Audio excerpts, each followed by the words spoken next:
Post ఆఫీస్లో scam జరిగింది. ఏంటి? పోస్ట్ డిపార్ట్మెంట్ అంటేనే సేఫ్టీ, సావరిన్ గ్యారంటీ ఉంది, దాంట్లో మోసమా? ఎస్, ఇది నమ్మలేనటువంటి నిజం. ఇండియన్ ఎక్స్ప్రెస్ దీని గురించి రిపోర్ట్ చేసింది. పోస్టల్ డిపార్ట్మెంట్లో పనిచేసే 1172 పోస్ట్ ఆఫీస్ ఎంప్లాయీస్ మీద యాక్షన్ తీసుకోవడం జరిగింది. ఈ స్కామ్ ఎంత సీరియస్ అంటే గవర్నమెంట్ ఆఫ్ ఇండియా ఆర్బీఐకు లెటర్ రాసింది. Reserve bank of India leadership ఈ స్కామ్ గురించి కావాలి, ఇలాంటిది ఇంకోసారి జరగకూడదంటే ఎలాంటి యాక్షన్స్ తీసుకోవాలి, దాని గురించి ఇంటర్నలీ మనం తీసుకోవాల్సిన స్టెప్స్ గురించి గైడ్ చేయమని గవర్నమెంట్ రిక్వెస్ట్ చేసింది. అయితే ఈ పోస్ట్ ఆఫీస్ స్కామ్ ఎలా జరిగింది, ఎంత అమౌంట్ వరకు మోసపోయింది పోస్ట్ డిపార్ట్మెంట్, మీ ఇన్వెస్ట్మెంట్ కూడా సేఫేనా, ఆర్బీఐ ఎలాంటి సొల్యూషన్ ఇస్తుంది, పార్లమెంటరీ కమిటీ గవర్నమెంట్కి చెప్పిన ఆ విషయాలు ఏంటి, వీటన్నిటి గురించి ఈ వీడియోలో డీటెయిల్గా తెలుసుకుందాం. నమస్కారం, నేను Abhishek Ramappa.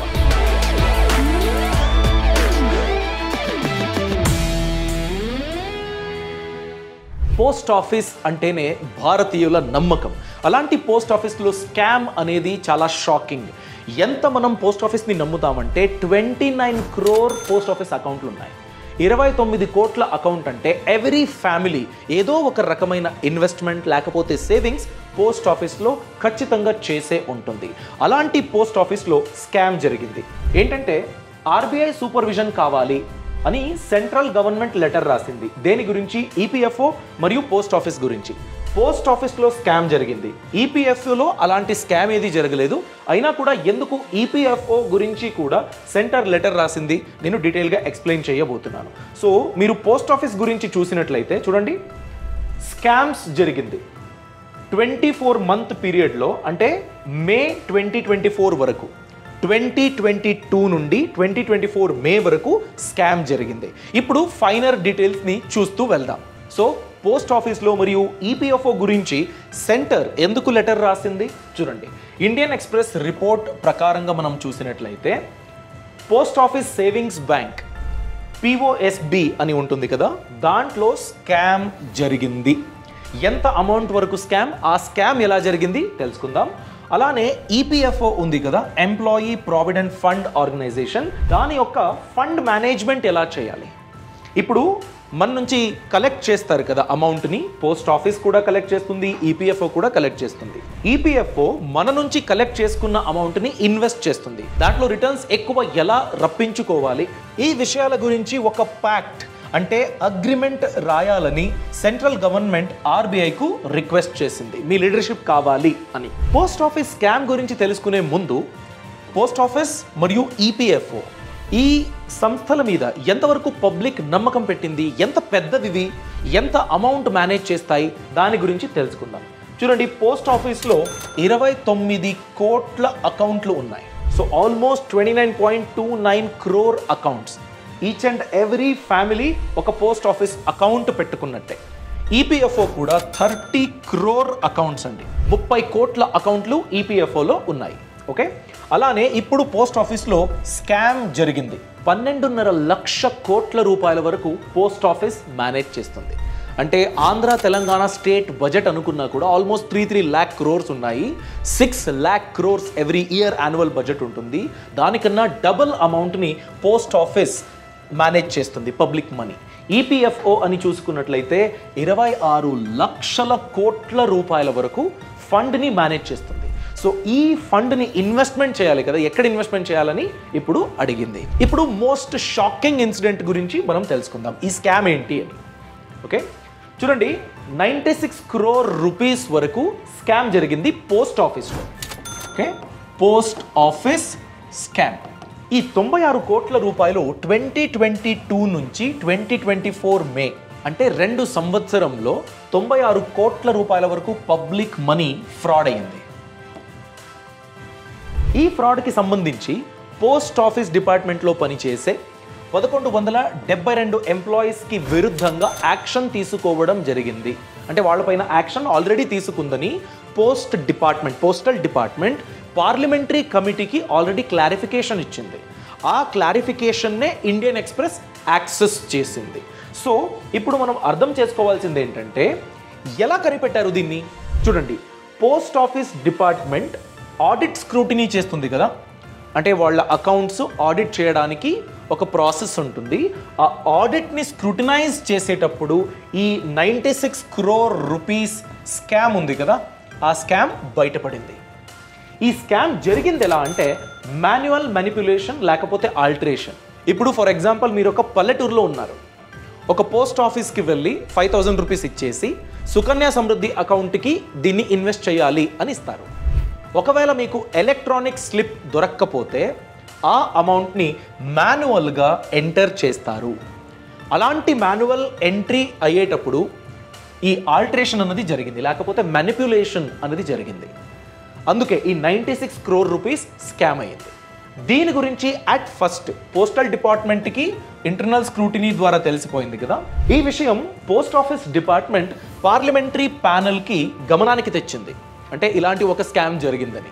So post office కనిపెట్టింది ఇంటర్నల్ స్క్రూటినీ ద్వారా. దాని తర్వాత parliamentary panel which comes under ministry of economic affairs, ఆ మినిస్ట్రీకి తెలిసిపోయింది. మినిస్ట్రీ ఆర్బీఐకు లెటర్ రాసింది. ఇలాంటి ఒక స్కామ్ ఇంకోసారి జరగకూడదంటే మనం ఏం చేయాలి, అలాంటి యాక్షన్ గురించి మీరు హ్యాండ్ హోల్డింగ్ చేయాలని ఆర్బీఐకు లెటర్ రాసింది. ఆర్బీఐ ఇన్వాల్వ్ అయ్యే రేంజ్కి అంత సీరియస్ అయ్యే problem.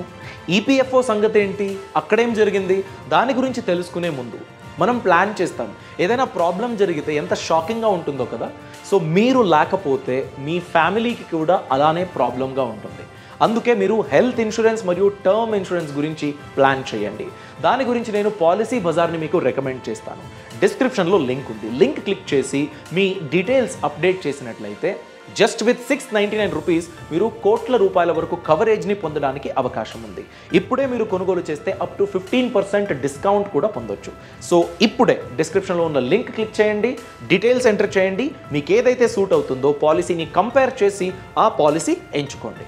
Coming back to the topic, EPFO గురించి ఏం జరిగింది చూడండి. Employee provident fund organisation labour department చూసుకుంటుంది. లేబర్ డిపార్ట్మెంట్ ఆర్బీఐకి ఒక లెటర్ రాసింది.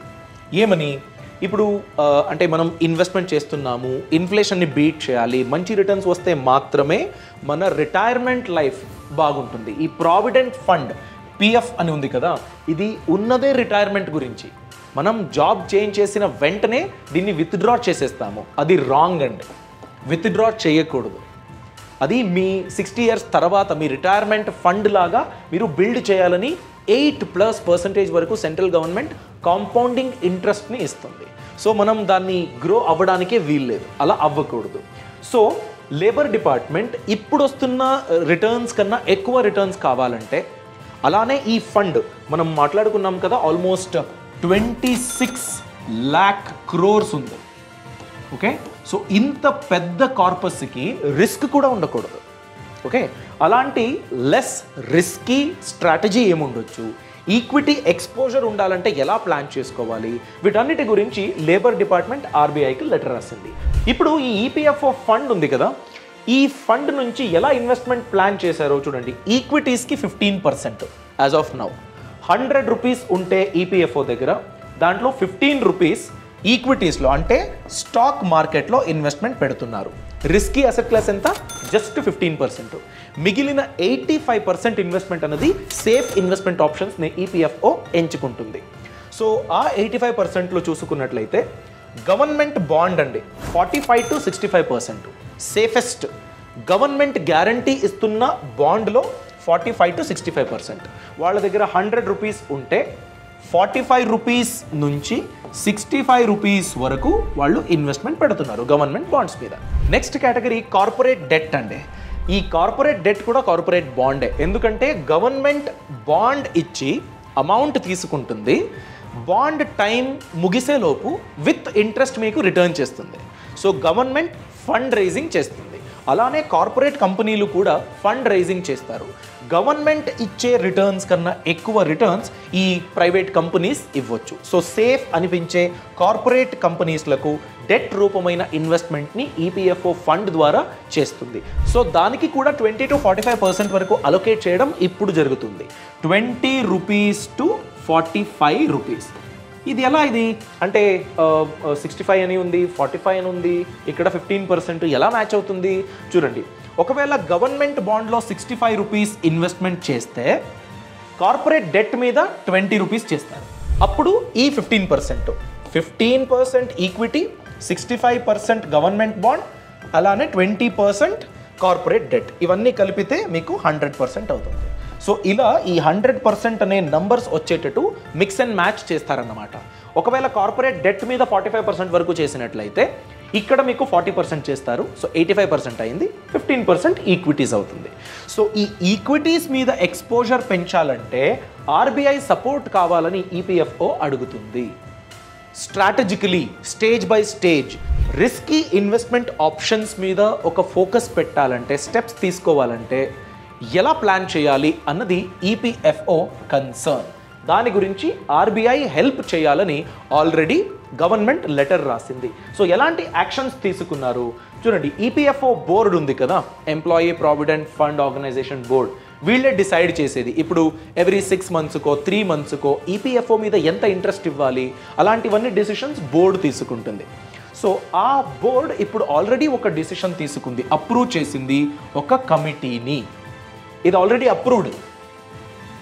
ఈపీఎఫ్ఓ నుంచి ఇంకేం బ్యాలెన్స్ అయితే లేదు, అప్రూవ్డ్.